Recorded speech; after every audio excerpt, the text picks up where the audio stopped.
കുറച്ച് നാളായിട്ട് എനിക്ക് ഞാൻ ഉണ്ടാക്കുന്ന ഫുഡിനോട് ഒരു പ്രത്യേക ക്രേവിങ്സ് ആണ്. എന്താണെന്നറിയില്ല, ചിലപ്പം സെൽഫ് ലവ് ആകാം.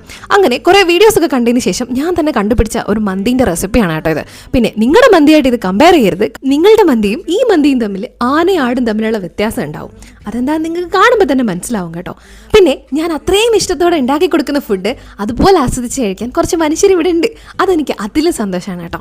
പിന്നെ നമ്മുടെ ഫാമിലി ആയിക്കോട്ടെ, ഫ്രണ്ട്സ് ആയിക്കോട്ടെ, നമ്മൾ ഉണ്ടാക്കി കൊടുക്കുന്ന ഫുഡ് അവർ അത്രയും ഇഷ്ടത്തോടെ കഴിക്കുമ്പോൾ ആ ഉണ്ടാക്കി കൊടുത്ത നമുക്ക് കിട്ടുന്നൊരു ഫീൽ ഉണ്ടല്ലോ, അതൊന്ന് വേറെ തന്നെയാണ് കേട്ടോ.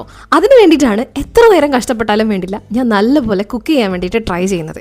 എന്നും പറഞ്ഞിട്ട് ഞാൻ അടിപൊളിയായിട്ട് കുക്ക് ചെയ്യുന്നൊന്നുമല്ല, എനിക്ക് കുക്കിംഗ് ഭയങ്കര ഇഷ്ടമാണ്.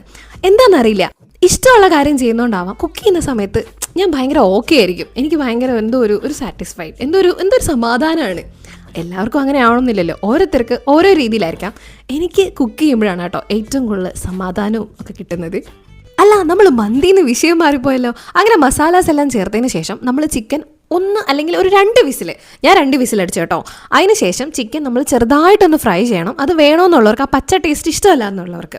പിന്നെ റൈസ് നമ്മൾ ആ സെയിം മസാലയുടെ വെള്ളത്തിൽ തന്നെയാണ് നമ്മൾ വേവിക്കുന്നത്. കാരണം ആ ഒരു ഫ്ലേവർ മന്തിക്ക് കിട്ടണം എന്നുണ്ടെങ്കിൽ അത് അത്യാവശ്യമാണ്. പിന്നെ ഉണ്ടെങ്കിൽ ഒരു കറുത്ത നാരങ്ങ ഇട്ടാൽ നല്ല ടേസ്റ്റ് ആയിരിക്കും. ഒറ്റ വിസിൽ നമ്മുടെ റൈസ് ഇവിടെ റെഡി ആയിരിക്കുകയാണ്. സിമ്പിൾ മന്തി ആഗ്രഹിക്കുന്നവർക്ക് ഇതൊന്ന് ട്രൈ ചെയ്ത് നോക്കാം കേട്ടോ. അപ്പോൾ അത്രയേ ഉള്ളൂ. ബൈ.